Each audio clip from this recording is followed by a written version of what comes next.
കേരള രാഷ്ട്രീയത്തെ ഇപ്പോൾ ചൂട് പിടിപ്പിക്കുന്നത് ഒരു ലൈംഗിക അപവാദ പ്രചാരണമാണ്. യുവ കോൺഗ്രസ് MLA വനിതാ മാധ്യമ പ്രവർത്തകയെ പലവട്ടം ലൈംഗിക ചൂഷണത്തിന് വിധേയനാക്കിയെന്നും ഒടുവിൽ ഇവർ ഗർഭിണിയായപ്പോൾ നിർബന്ധിച്ച് അബോർഷൻ ചെയ്യിച്ചു എന്നുമെല്ലാമാണ് അപവാദങ്ങൾ കൊഴുക്കുന്നത്.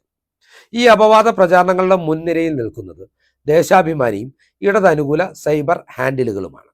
ഇവിടെ കുറ്റാരോപിതൻ അല്ലെങ്കിൽ വേട്ടക്കാരൻ ആരെയെന്ന് അവർ പേരെടുത്ത് പരാമർശിക്കുന്നില്ല എങ്കിൽ കൂടി രാഷ്ട്രീയ ബോധമുള്ള ആർക്കും മനസ്സിലാകുന്ന രീതിയിൽ വേട്ടക്കാരനെ കുറിച്ചുള്ള സൂചനകൾ വാർത്തയിൽ ഉൾപ്പെടുത്തിയിട്ടുണ്ട്.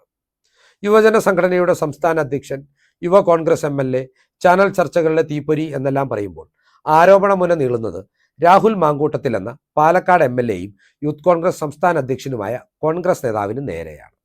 നമ്മുടെ നാട്ടിൽ പ്രായപൂർത്തിയായ ആളുകൾ ഇരയാക്കപ്പെട്ടിട്ടുള്ള പീഡന കേസുകളിൽ ഒരു പരാതി ഉണ്ടെങ്കിൽ മാത്രമേ കേസെടുത്ത് അന്വേഷണം നടത്താനാവൂ. ഇവിടെ അത്തരത്തിലൊരു പരാതി ഇല്ലാത്തതിനാൽ തന്നെ കേസെടുത്ത് അന്വേഷണം നടത്താനുള്ള സാധ്യതകൾ തീരെയില്ല എന്ന് നാം മനസ്സിലാക്കേണ്ടതാണ്. അതുപോലെ തന്നെ നമ്മുടെ നാട്ടിലെ ലൈംഗിക പീഡന കേസുകളിൽ ഇരയാകുന്ന ആളുകളുടെ അല്ലെങ്കിൽ ഇരകളുടെ ഐഡന്റിറ്റി വെളിപ്പെടുത്തുന്നതോ അല്ലെങ്കിൽ അവരുടെ ഐഡന്റിറ്റിയെക്കുറിച്ച് സൂചന നൽകുന്നതോ ആയ കാര്യങ്ങൾ വെളിപ്പെടുത്തുന്നത് അതിലും ഗൗരവതരമായ ഒരു കുറ്റകൃത്യമാണ്.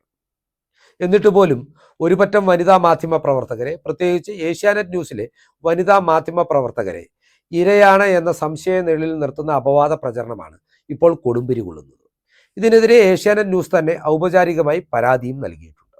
എന്നാൽ കേവലമായ രാഷ്ട്രീയ മുതലെടുപ്പിന് വേണ്ടി CPM നടത്തുന്ന അപവാദ പ്രചരണമായതുകൊണ്ട് തന്നെ ദേശാഭിമാനി ലേഖകനെതിരെയോ ആ മാനേജ്മെന്റിനെതിരെയോ ഇത്തരം അപവാദ പ്രചാരണങ്ങൾക്ക് കൊഴുപ്പേകുന്ന ഇടത് സൈബർ ഹാൻഡിലുകൾക്കെതിരെയോ സത്യസന്ധമായ ഒരു അന്വേഷണം നടക്കുവാനുള്ള സാധ്യതകൾ തുലോം തുച്ഛമാണെന്നും ഓരോ മലയാളിയും തിരിച്ചറിയേണ്ട ഘട്ടമാണിത്.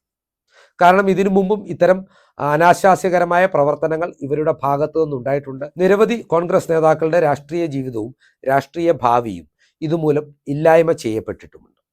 ഇത്തരം അപവാദ പ്രചാരണങ്ങളെ തലയെടുപ്പോടുകൂടി നേരിട്ട് ഇന്ന് സൂര്യ തേജസ്സോടുകൂടി മലയാള മനസ്സിൽ ജീവിച്ചിരിക്കുന്ന യുവജന കോൺഗ്രസ് നേതാക്കളും നമ്മൾക്കിടയിലുണ്ട്. അതിൻ്റെ ഉദാഹരണമാണ് ചാണ്ടി ഉമ്മൻ. സോളാർ ലൈംഗിക അപവാദ ആരോപണങ്ങൾ പുറത്തു വന്ന ഘട്ടത്തിൽ ചാണ്ടി ഉമ്മൻ സമാനതകളില്ലാത്ത സൈബർ ആക്രമണമാണ് നേരിട്ടത്. ചാണ്ടി ഉമ്മൻ മാത്രമല്ല, ഉമ്മൻചാണ്ടിയുടെ കുടുംബം അടക്കം ഈ കാര്യത്തിൽ ഇരകളാക്കപ്പെട്ടവരാണ്. എന്നിട്ടും തല ഉയർത്തിപ്പിടിച്ചുകൊണ്ട് തന്നെ എന്തെങ്കിലും ഒരു നാൾ സത്യം തെളിയുമെന്ന ബോധ്യത്തിൽ ഉറച്ച് അവർ പൊതുപ്രവർത്തന രംഗത്ത് സജീവമായി തങ്ങളുടെ ഇടപെടലുകൾ തുടർന്നു പോകും. ആത്യന്തികമായി സത്യം വെളിച്ചത്ത് വന്നപ്പോഴേക്കും ഇവരുടെ വ്യക്തിജീവിതത്തിൽ നികത്താനാവാത്ത നിരവധി നഷ്ടങ്ങളും ഉണ്ടായിട്ടുണ്ട്. ചാണ്ടി ഉമ്മൻ്റെ നിശ്ചയിച്ചുറപ്പിച്ച വിവാഹം മുടങ്ങിയതുപോലും ഇക്കാരണത്താലാണ് എന്ന പ്രചാരണങ്ങളും സജീവമാണ്. നാം ഓർക്കണം, പിണറായി വിജയൻ്റെ മകൾ വീണ വിജയൻ കോടിക്കണക്കിന് രൂപ അനധികൃതമായി സമ്പാദിച്ചു എന്നതിന് കൃത്യമായ തെളിവുകൾ പുറത്തു വന്നിട്ടും ഇവിടെ CPMും അവരുടെ പ്രതിനിധികളും ചാനൽ ചർച്ചകളിലടക്കം ന്യായീകരണ ക്യാപ്സൂളുകളുമായി കളം നിറയുമ്പോൾ തൻ്റെ മകനായ ചാണ്ടി ഉമ്മനെതിരെ ഉയർന്ന ആരോപണം നേരിടുവാൻ മുഖ്യമന്ത്രിയായിരുന്ന ഉമ്മൻചാണ്ടി ഔദ്യോഗിക സംവിധാനങ്ങളോ പാർട്ടി സംവിധാനങ്ങളോ ഒരു ഘട്ടത്തിലും ഉപയോഗിച്ചിട്ടില്ല. അദ്ദേഹത്തിനെതിരെ പോലും വ്യക്തിപരമായ ആരോപണങ്ങൾ ഉയർന്നപ്പോഴും സധൈര്യം സോളാർ വിചാരണ കമ്മീഷന് മുന്നിൽ പ്രത്യക്ഷപ്പെടുകയും മണിക്കൂറുകൾ നീണ്ടു നിൽക്കുന്ന മൊഴിയെടുപ്പിന് വിധേയനാകുകയും ചെയ്ത വ്യക്തിത്വമാണ് ഉമ്മൻചാണ്ടി. എന്നാൽ ചാണ്ടി ഉമ്മനെയും രാഹുൽ മാങ്കൂട്ടത്തെയും താരതമ്യം ചെയ്യുന്നതിൽ ചെറിയ ചില പ്രശ്നങ്ങളും ഈ വിഷയത്തിൽ ഒളിഞ്ഞു കിടപ്പുണ്ട്. അതിലൊന്നാമത്തേത് രാഹുൽ ഈ വിഷയത്തിൽ സ്വീകരിക്കുന്ന ഒരു തണുപ്പൻ നിലപാടാണ്. തനിക്കെതിരെ ഇതിലും ബാലിശമായ ആരോപണങ്ങൾ ഉയർന്നു വന്ന ഘട്ടത്തിലെല്ലാം വളരെ അക്രമോത്സുകമായ അഗ്രസീവായ ഒരു പ്രതികരണം നടത്തിയിരുന്ന രാഹുൽ ഈ വിഷയത്തിൽ തണുപ്പൻ മട്ടിൽ പ്രതികരിക്കുന്നത് തീയില്ലാതെ പുകയുണ്ടാകുമോ എന്ന സംശയം നിരവധി ആളുകളുടെ ഉള്ളിൽ ജനിപ്പിക്കുന്നുണ്ട്. ഇതുമായി ബന്ധപ്പെട്ട്, ഈ അപവാദ പ്രചരണങ്ങളുമായി ബന്ധപ്പെട്ട് നിരവധി ഉപകഥകളും പുറത്തു വരുന്നുണ്ട്. അത്തരം കഥകളിൽ പറയുന്നത് ഇപ്പോൾ ചൂഷണത്തിനിരയായ വനിതാ റിപ്പോർട്ടർ മാത്രമല്ല, നിരവധി കോൺഗ്രസ് വനിതാ നേതാക്കളും രാഹുലിൻ്റെ ഈ സമീപനത്തിന് വിധേയരായിട്ടുണ്ട് അല്ലെങ്കിൽ ഇരയാക്കപ്പെട്ടിട്ടുണ്ട് എന്നതാണ്.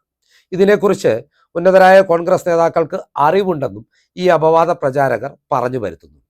പേരെടുത്ത് പ്രതിപക്ഷ നേതാവ് VD സതീശൻ, മുൻ KPCC അധ്യക്ഷൻ K സുധാകരൻ, ഇപ്പോഴത്തെ KPCC അധ്യക്ഷൻ Sunny Joseph, KPCC working president Shafi Parambil, KPCC vice president VT Balram പോലുള്ള ഉന്നതരായ കോൺഗ്രസ് നേതാക്കൾക്ക് ഈ വിഷയത്തെക്കുറിച്ച് ബോധ്യമുണ്ടെന്നും അവർ നിശബ്ദത പാലിക്കുകയാണെന്നുമെല്ലാമാണ് ആരോപണങ്ങൾ. ഇത്തരം ആരോപണങ്ങൾ രാഷ്ട്രീയ എതിരാളികൾ സജീവമാക്കുമ്പോൾ ധാർമ്മികമായി ഇതിൽ ഇടപെടുവാനുള്ള ഉത്തരവാദിത്തം കോൺഗ്രസ് പാർട്ടിക്കും അതിലെ നേതാക്കൾക്കുമുണ്ട്. ഇതിൽ വസ്തുനിഷ്ഠാപരമായ ഒരു അന്വേഷണം പാർട്ടിക്കുള്ളിൽ നടക്കേണ്ടതുണ്ട്. ഇരകൾ എന്ന് പറയുന്ന ആളുകൾക്ക് അല്ലെങ്കിൽ കോൺഗ്രസ് വനിതാ പ്രവർത്തകർക്ക് ഇത്തരമൊരു പരാതി ഉണ്ടെങ്കിൽ അത് കേൾക്കണം. അത്തരത്തിലൊരു പരാതി യാഥാർത്ഥ്യമാണ് എന്ന് ബോധ്യപ്പെട്ടാൽ രാഹുൽ മാങ്കൂട്ടത്തിൽ എന്ന നേതാവിനെതിരെ മാതൃകായോഗ്യമായ ഒരു നടപടി കൈക്കൊള്ളേണ്ടതുമാണ്. ഇനി ഇത്തരത്തിലുള്ള ആരോപണങ്ങൾക്ക് യാതൊരു അടിസ്ഥാനവുമില്ല എങ്കിൽ അത് രാഹുൽ മാങ്കൂട്ടത്തിന്റെ നിരപരാധിത്വം സ്വീകരിക്കുന്നതിന് വേണ്ടി കോൺഗ്രസ് കൈക്കൊള്ളേണ്ടുന്ന ഒരു നടപടിയാണ്. 2026 തിരഞ്ഞെടുപ്പിൽ അധികാരത്തിൽ തിരികെ എത്തുക എന്നുള്ളത് കോൺഗ്രസ് എന്ന രാഷ്ട്രീയ പ്രസ്ഥാനത്തിന് അവരുടെ നിലനിൽപ്പിന്റെ ഒരു ആവശ്യകതയാണ്. തെരഞ്ഞെടുപ്പ് അടുക്കുന്ന ഒരു വേളയിൽ ഇത്തരമൊരു അപവാദ പ്രചാരണം വീണ്ടും സജീവമായി വന്നാൽ പാർട്ടിയുടെ തെരഞ്ഞെടുപ്പ് സാധ്യതകളെ പോലും അത് ബാധിക്കാനിടയുണ്ട്. രാഹുൽ മാങ്കൂട്ടത്തിന്റെ രാഷ്ട്രീയ പ്രതിച്ഛായയും വ്യക്തിത്വവും കോൺഗ്രസ് പാർട്ടിയുമായി ചേർന്ന് നിന്ന് രൂപപ്പെട്ടിട്ടുള്ള ഒന്നാണ്. രാഹുൽ കേരളത്തിലെമ്പാടും അറിയപ്പെടുന്ന യുവജനങ്ങൾക്കും സ്ത്രീ വോട്ടർമാർക്കുമിടയിൽ സ്വാധീനശേഷിയുള്ള ഒരു കോൺഗ്രസ് നേതാവാണ്. അതുകൊണ്ട് തന്നെ അദ്ദേഹത്തിന്റെ പ്രതിച്ഛായ കേൾക്കുന്ന കളങ്കം കോൺഗ്രസിന്റെ പ്രതിച്ഛായയ്ക്ക് കൂടി ഏൽക്കുന്ന കളങ്കമാണ്. ഈ കാര്യങ്ങളൊക്കെ പരിഗണിക്കുമ്പോൾ ഈ വിഷയത്തിൽ നിന്ന് ഒളിച്ചോടാതെ ആർജവത്തോടു കൂടി ഒരു അന്വേഷണം പ്രഖ്യാപിച്ച് യാഥാർത്ഥ്യം പൊതുജനങ്ങളെ ബോധ്യപ്പെടുത്തുവാനുള്ള ഉത്തരവാദിത്തം കോൺഗ്രസ് പാർട്ടിക്കുണ്ട് എന്നുകൂടി നാം ഓർക്കണം. ഈ വിഷയത്തിൽ CPM അണികളുടെയും നേതാക്കളുടെയും താല്പര്യത്തെക്കുറിച്ച് അല്ലെങ്കിൽ ത്വരയെക്കുറിച്ച് ഒരു കാര്യം കൂടി പറഞ്ഞു പോവാതെ വയ്യ. അതായത് രാഹുലിന്റെ ഇരകളായവർക്ക് നീതി നേടിക്കൊടുക്കുവാനുള്ള ഇവരുടെ താല്പര്യം, അല്ലെങ്കിൽ രാഹുൽ മാങ്കൂട്ടം കുറ്റക്കാരനാണെങ്കിൽ ശിക്ഷിക്കുവാനുള്ള ഇവരുടെ താല്പര്യം, ഇതേ താല്പര്യം തന്നെ സ്വന്തം പാർട്ടി നേതാക്കളുടെ കാര്യത്തിലും ഇവർ പ്രകടിപ്പിക്കേണ്ടതാണ്. കാരണം CPMന്റെ ബ്രാഞ്ച് തലത്തിലുള്ള നേതാക്കൾ മുതൽ സംസ്ഥാന സമിതിയിലുള്ള നേതാക്കൾ വരെയും DYFIയുടെയും സമാനമായി പ്രാദേശിക നേതാക്കൾ മുതൽ സംസ്ഥാന നേതാക്കൾ വരെയും SFIയുടെയും പ്രാദേശിക നേതാക്കൾ മുതൽ സംസ്ഥാന നേതാക്കൾ വരെയും സ്വന്തം പാർട്ടിയിലെ സഹപ്രവർത്തകരെയും സഹപ്രവർത്തകരുടെ ഭാര്യമാരെയും നിരപരാധികളായ സ്ത്രീകളെയും ലൈംഗിക ചൂഷണത്തിന് വിധേയരാക്കിയ നിരവധി കേസുകൾ പോലും നമുക്ക് മുന്നിലുണ്ട്. ഇവർക്കെതിരെ മാതൃകായോഗ്യമായ നടപടികൾ സ്വീകരിച്ചാൽ പാർട്ടി ആത്യന്തികമായി ശുചീകരിക്കപ്പെടും, CPMന്റെ പ്രതിച്ഛായ തന്നെ വർദ്ധിക്കുകയും ചെയ്യും.